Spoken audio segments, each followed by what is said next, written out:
बच्चों, dream IAS academy के current affairs के अगले सेगमेंट में आप सभी का स्वागत है। आज है 3 दिसंबर। 3 दिसंबर को हम लोग पढ़ेंगे ढेर सारे करंट अफेयर्स जो आपके एग्जाम से रिलेटेड हैं, आपके एग्जाम में आ सकते हैं।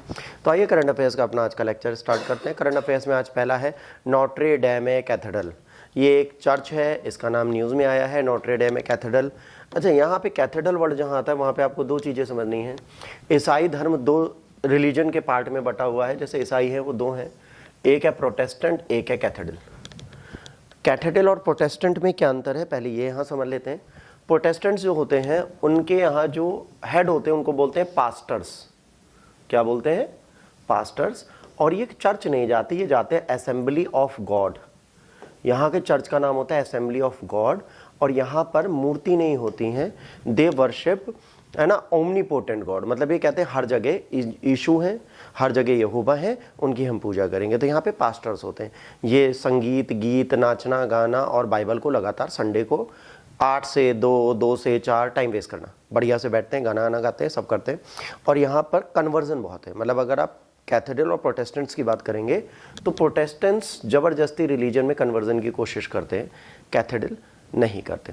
अब जो कैथेड्रल होते हैं इनके यहाँ होते हैं फादर, जो आप पिक्चरों में देखते हैं कि फादर एक चोंगा पहन के बैठे हैं, फिर यहाँ पे एक बॉक्स है, उसके अंदर आप कन्फेशन करते हो। तो ये कन्फेशन वाला काम जो है ये कहाँ पर होता है? ये फादर के द्वारा होता है। तो यहाँ पर जो होता है, यहाँ पे जो क्रूसीफाइड जीसस क्राइस्ट हैं उनकी मूर्ति और मदर मैरी को पूजा जाता है। यहाँ पर कैंडल जलाई जाती हैं। ठीक है, ये अलग रिलीजन है, अलग रिलीजन। ये जो चर्च है ये इसका है। ठीक है, जहाँ पे कैथेड्रल रखा होगा ये होगा। अब देखिए, French president recently praised more than 1000 craftsmen who helped rebuild Paris Notre Dame Cathedral in what called the project of the century, 5.5 years, है ना, after fire gated in the Gothic masterpiece.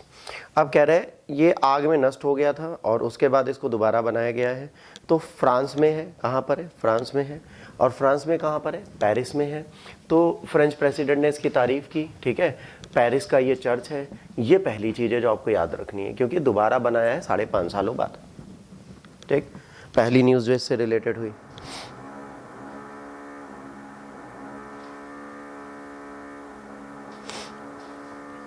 अब ये जो चर्च है ये है कहाँ?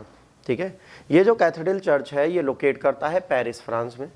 मध्य युग का गोथिक कैथेड्रल में सबसे प्रसिद्ध है। प्राचीनता स्थापत्य कला के लिए बहुत प्रमुख है। इसमें कलर्ड ग्लास लगे रंगीन कांच की खिड़कियां हैं जो रोमनस्क वास्तुकला के विपरीत हैं। प्रकृतिवाद से भरा भारी प्रभाव इसमें दिखता है। अब शुरुआत में जब आप देखेंगे तो वहाँ पर कांच की खिड़कियाँ नहीं होती थी, कलर्ड कांच नहीं लगता था, बट यहाँ पर लगाया गया। जो रोमन का वास्तुकला था उसके विपरीत जाके इन्होंने ये कार्य किया। तो ये एक यूनिक आइडियोलॉजी को देते हुए आपको दिखता है। कंस्ट्रक्शन की बात करेंगे, सबसे पहले गॉथिक कैथेड्रल में से एक था और इसका निर्माण पूरे गॉथिक काल में हुआ था। इसकी शुरुआत से लेकर रियोनेंट तक सभी गॉथिक शैलियाँ शामिल हैं। ये किससे है? गॉथिक स्टाइल में है। सिर्फ यहाँ पे याद करने वाला क्या है? It is under the Gothic style of construction. ये कैथेड्रल का निर्माण पेरिस के बिशप मॉरिस डी सूली द्वारा प्रारंभ किया गया था। किसने स्टार्ट किया था? बिशप म्यूरिस डी सॉली ने किया था। इसकी आधारशिला पॉप अलेक्जेंडर थर्ड ने रखी थी 1163 में। उच्च वेदी को 1189 में पवित्र किया गया। पवित्र किया गया का मतलब क्या होता है? जो वहाँ पे अल्टर था उसको प्योरीफाई किया गया। यहाँ पे एक और चीज़ होती है, जब आप जीसस क्राइस्ट के रिलीजन में जाते हैं तो आपका बैप्तिस्मा पढ़ा जाता है। बैप्तिस्मा का मतलब क्या होता है? इसमें आपको एक पॉन्ड होता है। जैसे कभी आपने देखा होगा चर्च के पास्टर्स जो होते हैं, फादर जो होते हैं, न्यूबॉर्न बेबी को एक पानी में डुबो के बाहर निकालते हैं, उसको बैप्तिस्मा बोलते हैं। उसका मतलब होता है आप ईसाई धर्म में पुनर्जीवित हो गए। आप इस एज में भी करोगे तो एक हॉली पॉन्ड में आपका पूरा रिचुअल होगा, फिर आपको उसमें डुबो के फादर या पास्टर वापस निकालते हैं। तो ये रीबर्थ इन द क्रिश्चियनिटी की बात करते हैं। ठीक है, तो ये सब चीज़ें यहाँ पर होती हैं। फिर यहाँ पे गायन मंडल है ना, नींव का निर्माण है। ठीक है, और अगले 100 वर्षों में बरामदे, प्रार्थनाघर और अनलंकड़ जोड़े गए। तो मतलब 1163 से स्टार्ट होके 1263 तक इसमें बहुत सारी चीज़ें ऐड की गई और ये ऑन द टॉप ये चर्च पहुँच गया उस टाइम पे। ठीक, अब कई ऐतिहासिक घटनाओं का स्थल रहा है। सम्राट नेपोलियन बोनापार्ट का जो कोरोनेशन है वो यहीं पर हुआ था।